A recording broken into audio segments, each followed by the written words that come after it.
आज हम आज हम हर स्टेज के बारे में, ये जो 4 स्टेज मैंने बताई थी, introductory stage, growth stage, maturity और डिक्लाइन, उनके बारे में पढ़ेंगे। तो पहला स्टेज आता है इंट्रोडक्शन स्टेज। इस स्टेज में क्या होता है, न्यू प्रोडक्ट को लॉन्च किया जाता है मार्केट में, इसी को इंट्रोडक्टरी स्टेज बोलते हैं। Introducing product is always risky preposition. जो इंट्रोडक्शन करते हैं ना हम किसी भी प्रोडक्ट का, वो थोड़ा एक एक ऐसा रिस्क फैक्टर होता है, even for skilful marketer. Skilful marketer यानी कि कितना भी बड़े से बड़ा मार्केटर हो, उसके लिए भी जब वो कोई न्यू प्रोडक्ट को लॉन्च कर रहा है तो वो एक रिस्क फैक्टर हो सकता है। क्यों? A new product category require a long introductory period. क्योंकि जब हम न्यू प्रोडक्ट को इंट्रोड्यूस कर रहे हैं तो उसके लिए एक लॉन्ग टाइम चाहिए उसको इंट्रोड्यूस करने के लिए। क्योंकि सपोज़ हमने कोई न्यू प्रोडक्ट लॉन्च किया और उसका एक बहुत छोटा एडवर्टीज़मेंट किया, इंट्रोडक्शन में हमने सिर्फ 1 या 2 बार इंट्रोड्यूस कराया प्रोडक्ट को और फिर वो मार्केट से उसकी एडवर्टीज़मेंट गायब हो गई, तो वो लोगों को ना लॉन्ग टर्म याद भी नहीं रहेगा और फिर वो ऐसा होएगा कि प्रोडक्ट आया और गया। ठीक है, तो ऐसे में कस्टमर्स उसका फेलियर भी ले सकते हैं। तो हमें जब कोई न्यू प्रोडक्ट हम लॉन्च करते हैं तो उसको लॉन्ग टर्म इंट्रोडक्टरी पीरियड चाहिए ताकि लोगों की डिमांड बढ़े। और जब एक लॉन्ग इंट्रोडक्टरी जब हम किसी प्रोडक्ट को लॉन्ग टर्म इंट्रोड्यूस करते हैं तो उसका एक बेनिफिट ये होता है, जब वो बार बार लोगों के सामने आता है प्रोडक्ट तो उसकी डिमांड बढ़ती है।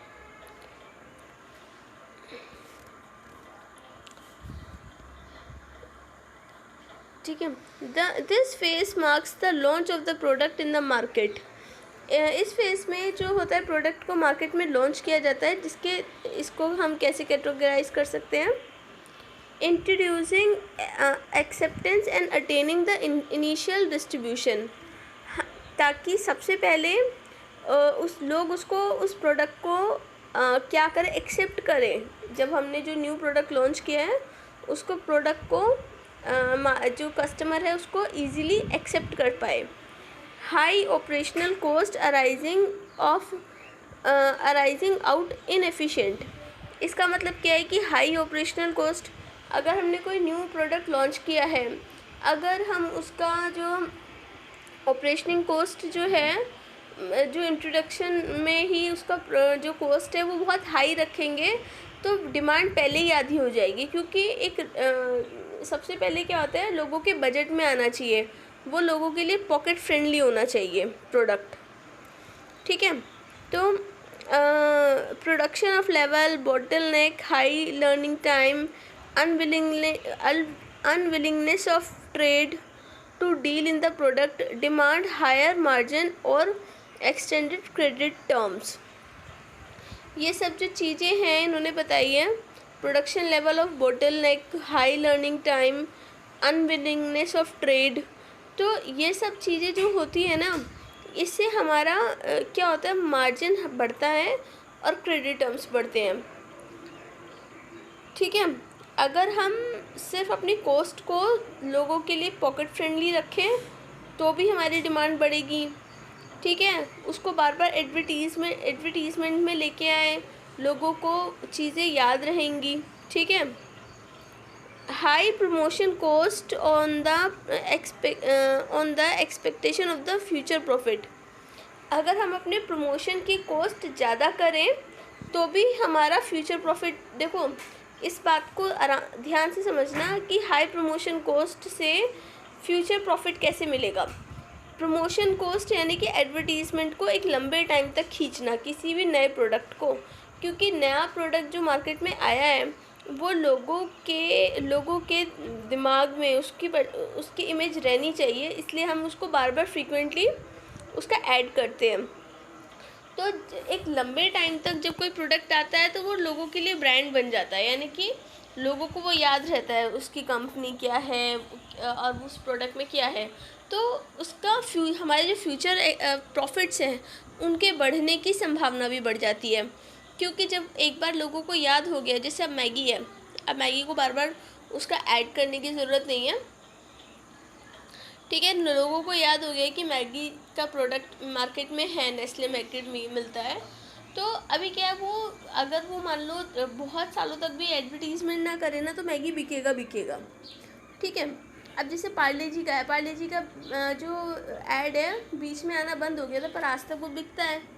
पार्ले जी का जो बिस्किट का पैकेट है, वो कितने टाइम पहले मार्केट में उसका ऐड नहीं आ रहा कितने टाइम से, पर वो आज भी पॉपुलर है, बिकता है, क्योंकि उन्होंने शुरू में उस पर प्रमोशन कॉस्ट जो थी पार्ले जी पे, उन्होंने ज़्यादा खर्च करी।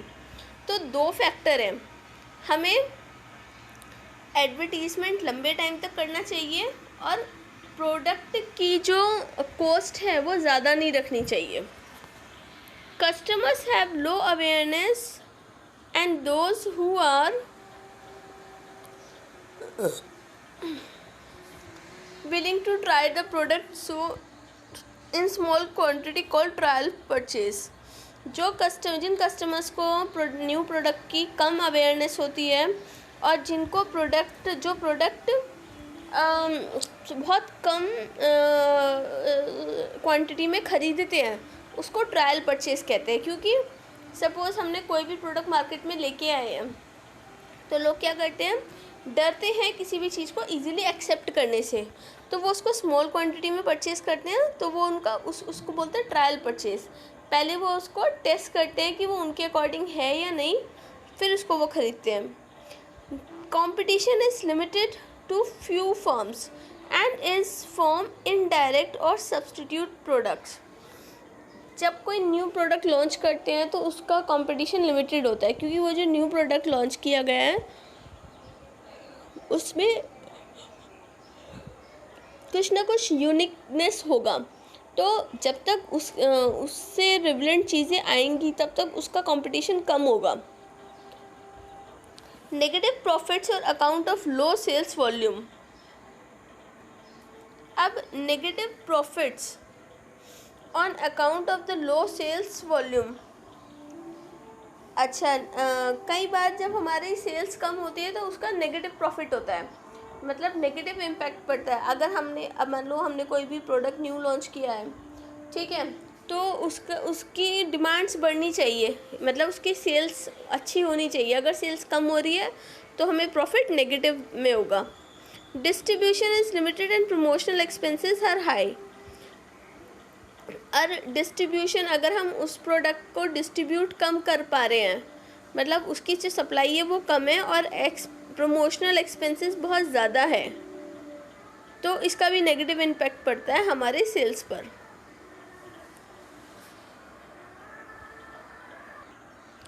अब हम पढ़ेंगे marketing strategy in introduction stage.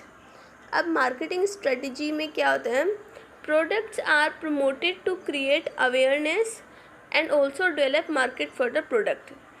सबसे पहली मार्केटिंग स्ट्रेटजी इसकी ये होती है कि प्रोडक्ट को इसलिए ज़्यादा प्रमोट किया जाता है ताकि लोगों की अवेयरनेस बढ़ाने के लिए कि किस टाइप